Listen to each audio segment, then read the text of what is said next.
Someone asked me to talk about red flags. Well, basically, the concept of red flags is kind of another version of handwriting on the wall. It's a blip on the screen, or your spidey sense, your radar detector. We do have, a system for environmental and situational awareness. So we do have a defense mechanism, a sensory system that's designed to help us to recognize threat. And then when we recognize that threat, a certain amount of anxiety trickles in there, and adrenaline, and then you're in a fight or flight mode. Okay, you're either going to like get the hell out of there, or you're going to do battle, fight or flight. So there are red flags in our, you see a boulder rolling down a hill, that's a red flag. You want to get out of the way, right?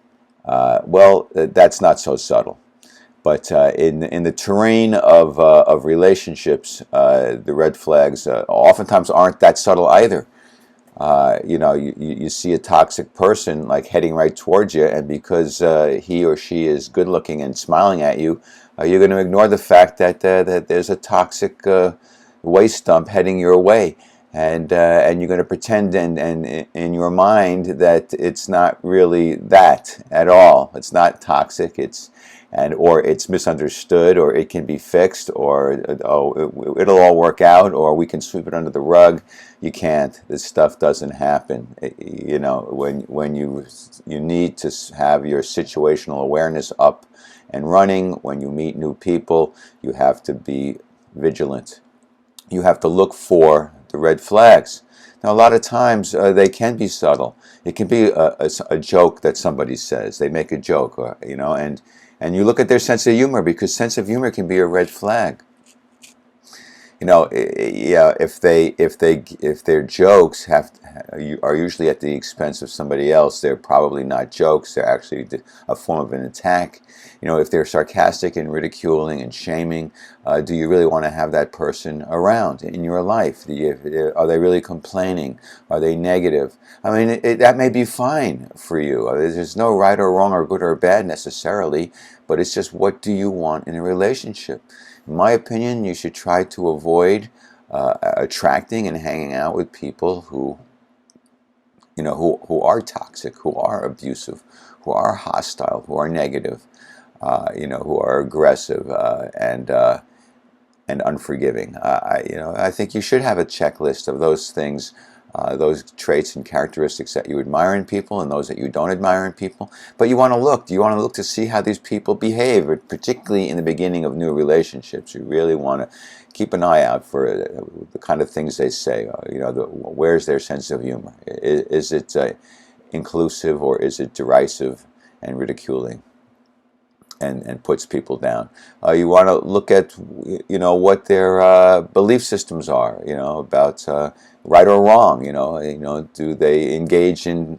Are they an ethical person? Do you see them like kind of cutting corners here or there? Do you see them lying to their friends? Little white lies. Maybe that's not important. Maybe that doesn't matter. Maybe that's, however, the tip of the iceberg. Maybe that's a red flag that you want to make mental note of. The point is, when you're meeting new people, sometimes you want to make these mental notes so that if they're throwing a curveball your way, you know how to dodge it, or you know how to swing and hit it out of the ballpark. But you want to be aware. But you should also have, when you're meeting somebody, who you're thinking of having a long-term sustainable relationship with, you really want to have kind of a cutoff point. That there should be some red flags, some things that they do or say or appear to believe that are just, they're deal breakers. They're non-negotiable. Adios. Let's look at the next one. Next. Yeah, there may be some that you can tolerate, and there may be like a certain level of behaviors or a lack of insight or whatever it might be that's tolerable. But if you reach an intolerable level, get out. Or if if there are certain ones that are really should be deal breakers, then acknowledge that, accept that, and don't try to fit a square peg into a round hole. Right? I mean, If you recognize that there's an incompatibility factor between the two of you because of some red flag or some just difference that you have, and that may not even be a red flag, it just may be, hey, they like to party all the time and you like to stay home and you know, and watch your favorite shows and read a book once in a while, that's probably not going to work. You know, so no matter how pretty they are, it's probably not going to work.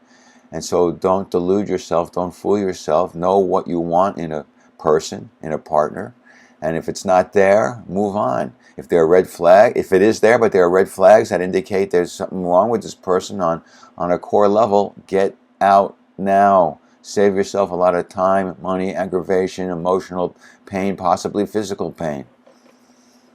It's not easy navigating relationships, but it's even more difficult when you're not paying attention, when you're not steering the rudder. You know, we need to get more control over our lives, and the way we do that is we be vigilant, we be aware, you know, we make you know, better choices, and then we can navigate our ship to the best possible port. Okay.